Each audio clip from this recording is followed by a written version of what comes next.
था।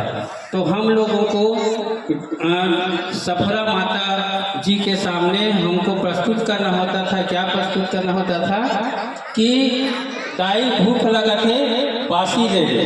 ये हमका एक छोटा सा रोल मिला हुआ था। जब बड़े हुए और हमने थोड़ा सा अपने इतिहास की ओर कदम रखा, तब हमको पता चला कि ननकू और मंकू सफरा माता जी के जो है संतान नहीं थे। वो कौन थे? वो सफरा माता के कुरो ससुर थे।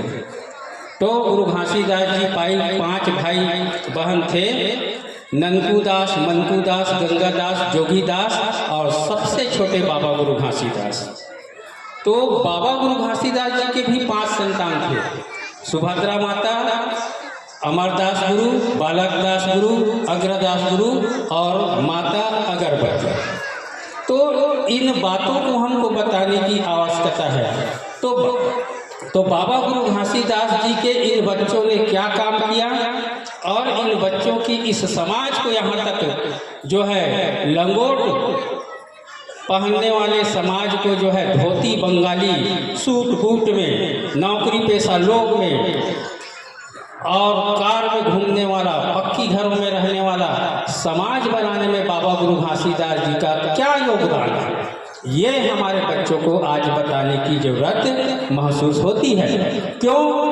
क्योंकि पंथी गीतों में इस बात को कहा जाता है कि अंधियारी न निकाल के अंजोर मत लाए। तो बाबा गुरु घासीदास जी कैसे अंधियारी को निकाल करके अंजोर में ला करके हम लोगों को इस लेवल पर खड़ा कर दिया।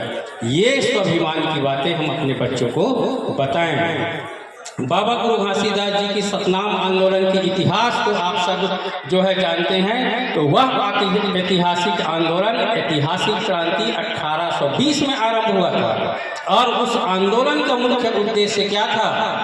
सबके लिए रोजगार, सबके लिए शिक्षा, सबके लिए भूमि और सबके लिए स्वास्थ्य सुविधा, नारी को पुरुष के बराबर दर्जा, नारी को भी विवाह करने का अधिकार, बाल विवाह पर प्रतिबंध, भूमि रखने का अधिकार, शिक्षा का द्वार सभी वर्गों के खोलने के लिए जो है बाबा गुरु घासीदास जी का सतनाम आंदोलन शुरू हुआ था।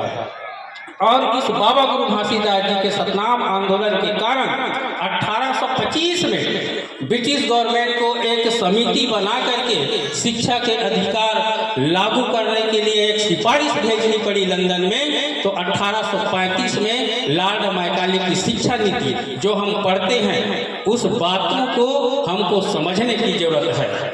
और बाबा गुरु घासीदास जी के ही कारण जो है मालिक मकबूजा 1840 में इस देश में लागू हुआ।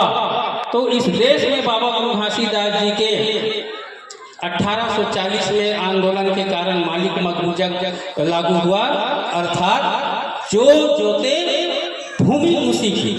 अर्थात उस समय हमारे जो पुरखे जो होते थे वो क्या करते थे कि मालगुजार होता था, उस मालगुजार की भूमि को हम लोग जो है रेखा में लेते थे और मालगुजार को जो है उसकी रेखा देते थे। हमारी कोई भूमि नहीं हुआ करता था, पूरा भूमि मालगुजार का हुआ करता था। जब जो है मालिक मकबूजा कानून लागू हुआ तब भूमि का अधिकार हमको प्राप्त हुआ और हम जो है उस भूमि के स्वामी बने, उस भूमि के मालिक बने, उस भूमि के राजा बने। तो बाबा गुरु घासीदास जी को हमको ऐसे समझने की जरूरत है। और एक बहुत महत्वपूर्ण बात जो हम सबको अपने बच्चों को सिखाना चाहिए कि बाबा गुरु घासीदास जी ने शिक्षा के अधिकार नागपुर से लाए थे। कब लाए थे? 6 जून 1820 को बाबा गुरु घासीदास जी कहाँ गए थे? छाता पहाड़ से नागपुर गए थे और 6 महीने के वार्ता के बाद में 28 दिसंबर भी आने वाला है। 28 दिसंबर 1820 को वहाँ से जो है नागपुर से उस लिखित पत्र में समझौता लेकर के बाबा गुरु घासीदास जी उन अधिकार को लेकर के आए थे। अभी हमारे भाई सचिव महोदय बता रहे थे कि बाबा गुरु घासीदास जी का नामकरण कैसे पड़ा।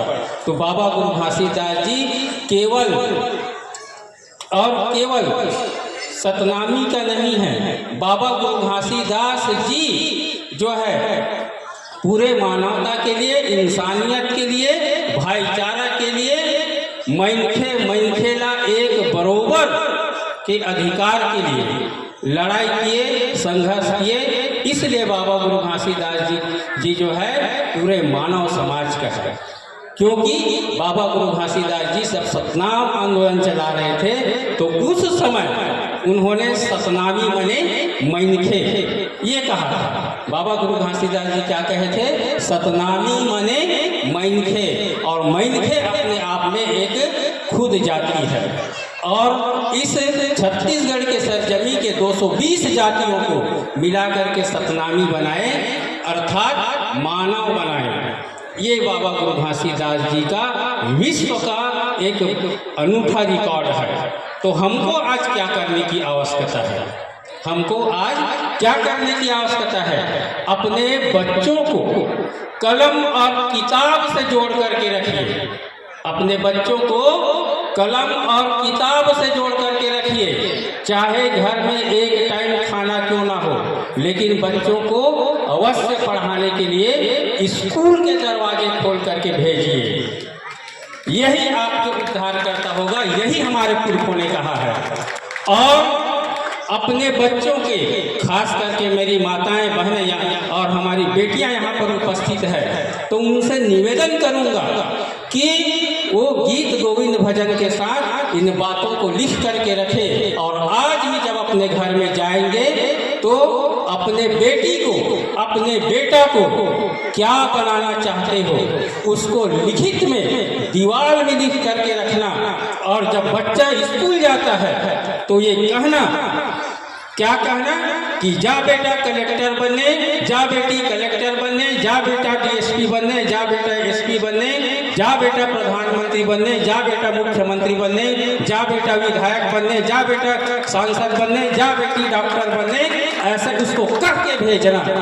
यही बाबा गुरु घासीदास जी का सामाजिक समता का सिद्धांत है। इसलिए उन्होंने नाम दिया था मनखे ला एक बरोबर, अर्थात सभी मनुष्यों को उनकी हिस्सेदारी जो है बराबर मिलना चाहिए। और मनखे एक बरोबर, अर्थात इस सृष्टि के सारे मनुष्य एक बराबर है, क्योंकि एक पिंड से सभी का जन्म हुआ है। तो इन बातों को अपने बच्चों तक पहुंचाइए।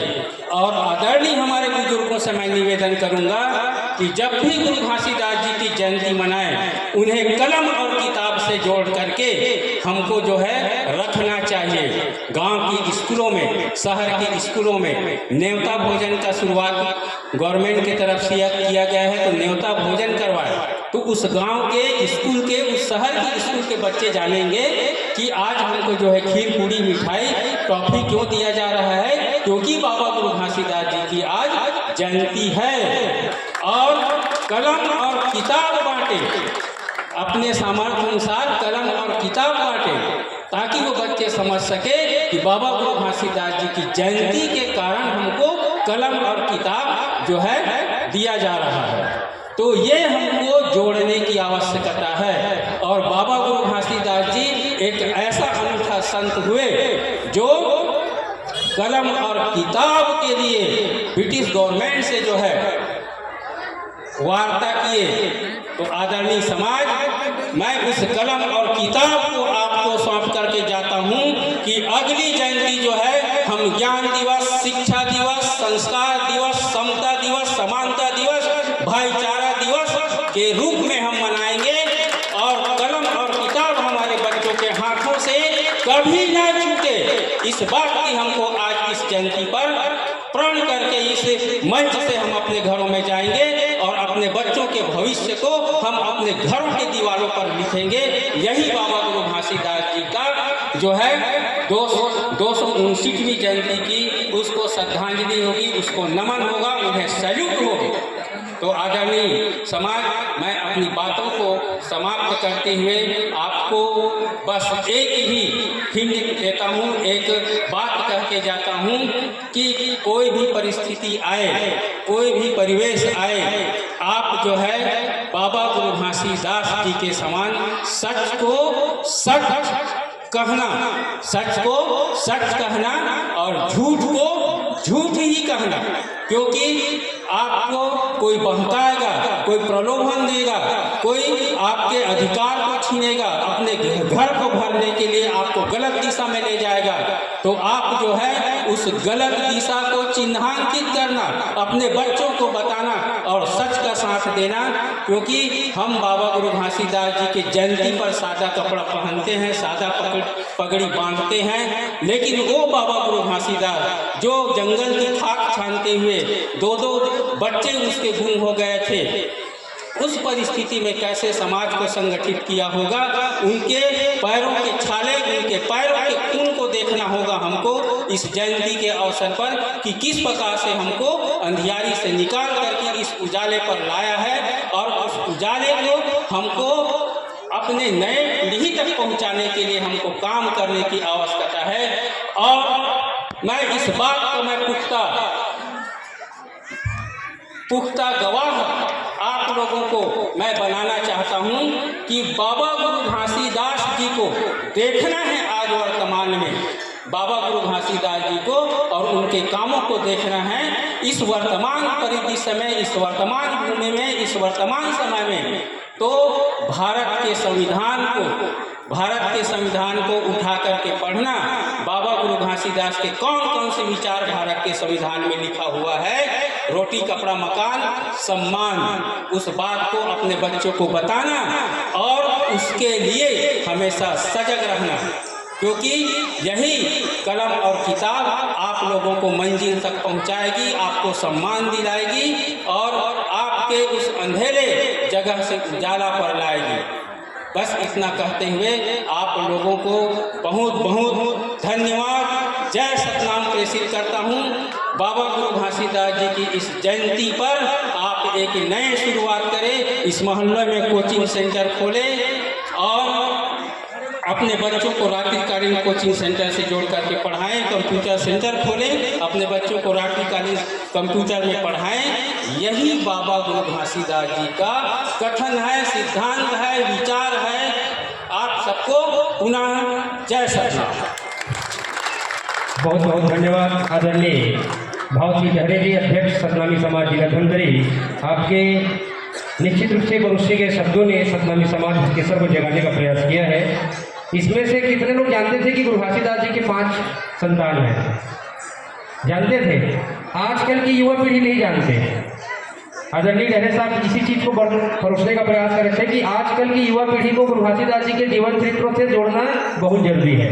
उन्होंने 3 उद्देश्यों की पूर्ति के लिए इस सतनामी समाज में जागृति लाने का प्रयास किया। इस चीज को जानना बहुत जरूरी है। तो लीजिए, बहुत बहुत धन्यवाद। पुनः आदरणीय भाव श्री गहरे जी और उनकी पूरी टीम को आयोजक समिति की ओर से बहुत बहुत धन्यवाद देते हैं और आयोजक समिति की ओर से पुनः एक बार